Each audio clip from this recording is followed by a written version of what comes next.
Greetings, Zombie Slayers, Super Jim here. Today I'm going to show you guys my solo high round strategy guide for the survival map Farm on Black Ops 2 Green Run. And this map is a pretty easy map once you work out the spawns and stuff like that. So I'm going to explain that as we go through.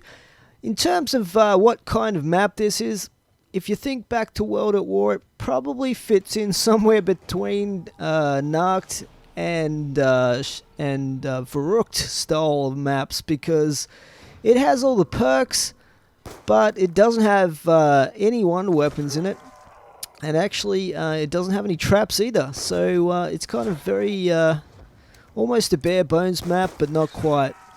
So it's yeah, it's not quite as basic as, for instance, the bus depot, but it is certainly not the kind of map that has all the wonder weapons and traps in it that we're used to. Now, early on here, of course, as with any map, you want to build up your points as much as you possibly can. Points in this map are not going to be an issue, but you just want to get stuff early on as quickly as possible, namely your perks and stuff like that. So you want to shoot maybe 5 or 6 rounds into each zombie, and then knife for the final kill to get the maximum amount of points. There are a couple of war weapons in this map. You can see there we've got the Olympia. That is not a great gun. The only good thing about it is it's cheap. Yeah, and you can buy ammo off the wall for it, but probably don't recommend getting that one.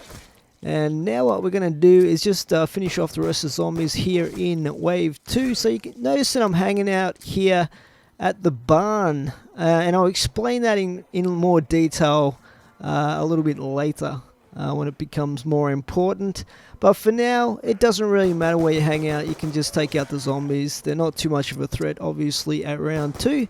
The only issue is running out of ammo, but as you know, if you're careful, 2 knife kills at round 2 will do the job and finish off the zombies for you.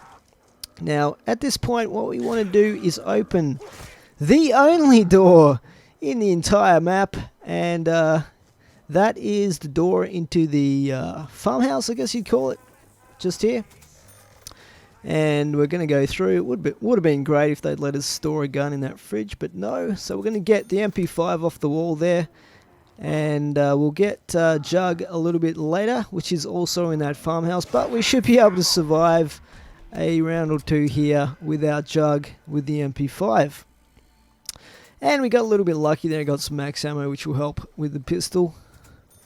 But we're mainly going to be relying on the MP5 here. And you probably want to go for your headshots. If you really want to build up some points, you could also go for a couple of body shots and then a knife kill. But you know what, it's probably not even worth doing that, because we only need to get 2,500, and we'll easily have that by the end of this round. And that'll enable us to get Jug. And then basically all you need to do is just hit the box for the weapons that you want.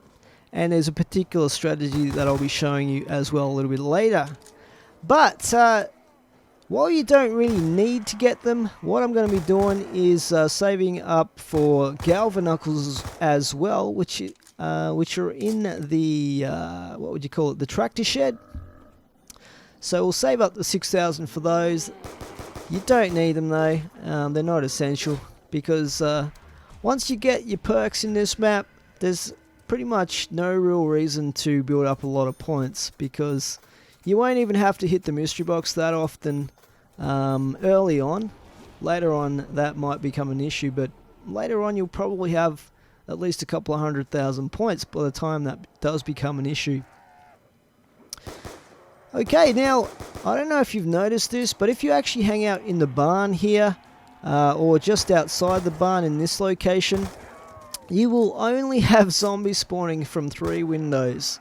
They won't come from anywhere else, so you'll notice I'm not watching my back at all here, because I know there's simply no zombies coming from back there. And I'll probably hit this nuke in a second just to speed things up.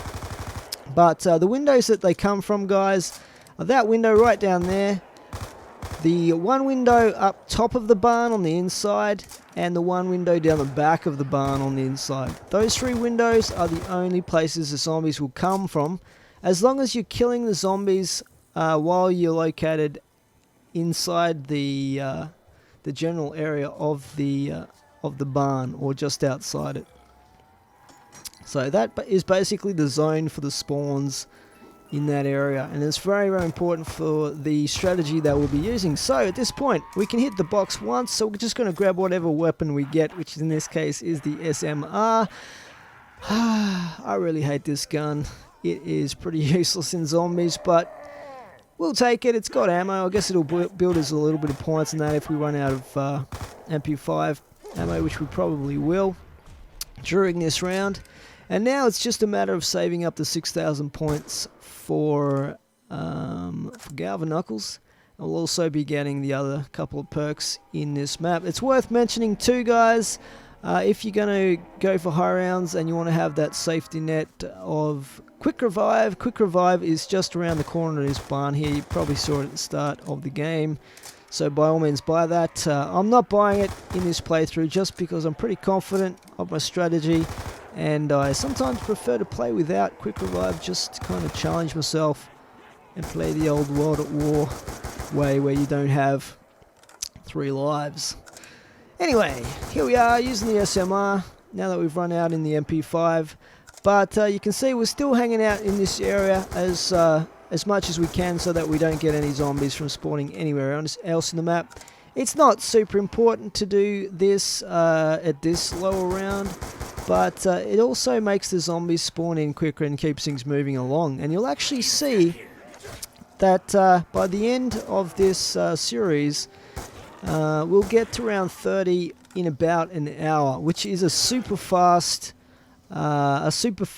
strategy. And I think the only other couple of maps that come even close to that is Ascension, which in my opinion is the fastest map to get a high rounds in. And I think Town Survival is pretty fast as well, but not quite as fast as this one. So this is a fast strategy, that's for sure.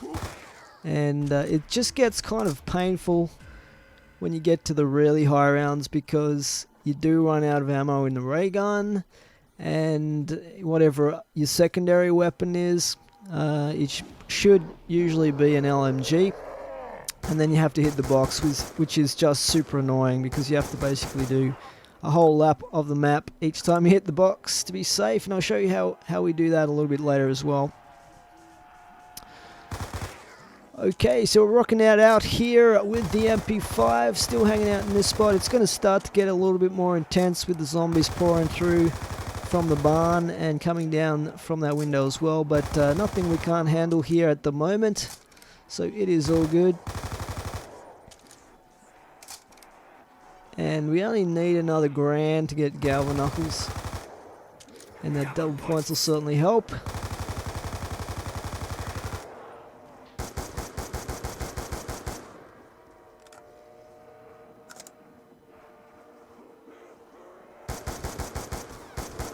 And once again, I'm falling back on the SMR here, but I've definitely got my 6 grand now for the Galva Knuckles, so I'll grab those.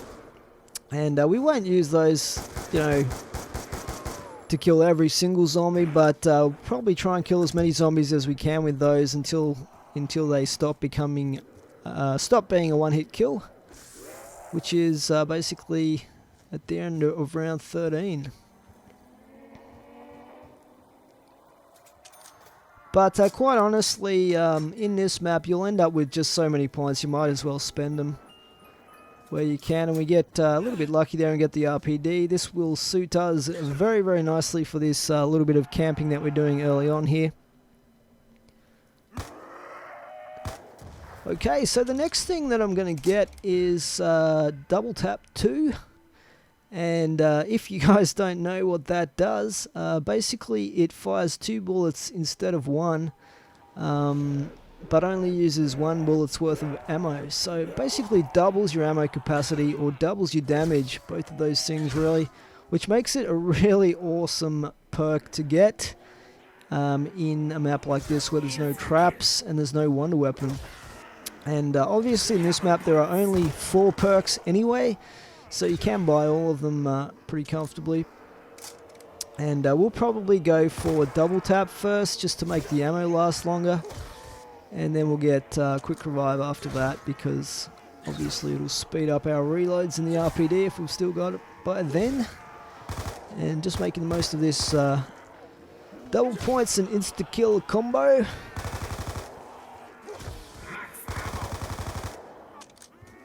Okay, so basically you want to make sure that you've only got the one zombie left at the end of the round where you have to hit the box again, and that's going to happen a lot in the higher rounds, you know, past about round 30. So we get double tap 2 here. So just make sure you're careful. The one thing I see time and time again with zombies players that are inexperienced, shall we say, is that they will always kill the last zombie, and that, you know, every single round. And if you do that, you won't last very long at all. You must leave a last zombie to allow people to get stuff done in a map. If you want to go to reasonably high rounds. Okay, so we're going to rock out with the RPD here for a bit here on round 8, and probably go for some headshots and stuff like that. But we're only going to resort to using it when the zombies start rushing me en masse. But when they come at me singly like this, it's not too bad. Okay, let's whip out the RPD, and we'll be able to line them up beautifully here and get some collaterals and whatnot going. And I'll just hit that.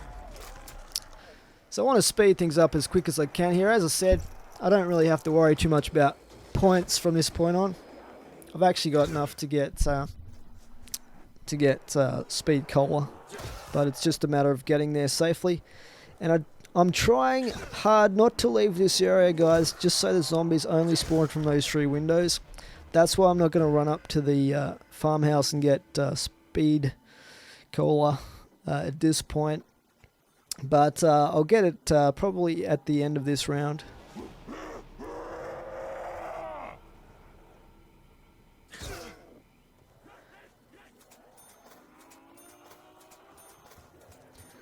Okay, so just waiting for the zombies to spawn in here. And yeah, I don't know, it's a little bit disappointing that some of these survival maps are so basic. Like, what many of us love about zombies is the wonder weapons and the traps and stuff like that, and the overpowered weaponry and stuff. And it seems like they've gone back bare bones. Like, if you look at Bus Depot, for instance, there's no perks at all in that. There's no wonder weapon. There's no traps. There's nothing. There's no Pack-a-Punch. And in this one, basically you've got the 4 basic perks that we used to have back in the day, except for Double Tap 2, obviously, which is just like an update rather than a whole new perk. But no Pack-a-Punch. And no wonder weapons. I mean, what the hell were these guys thinking? I really don't understand it. I mean, it would have been pretty cool if they'd put some survival mode specific wonder weapons in even, or something like that, to encourage people to play these maps, because they just feel like transit mode, but on a smaller scale.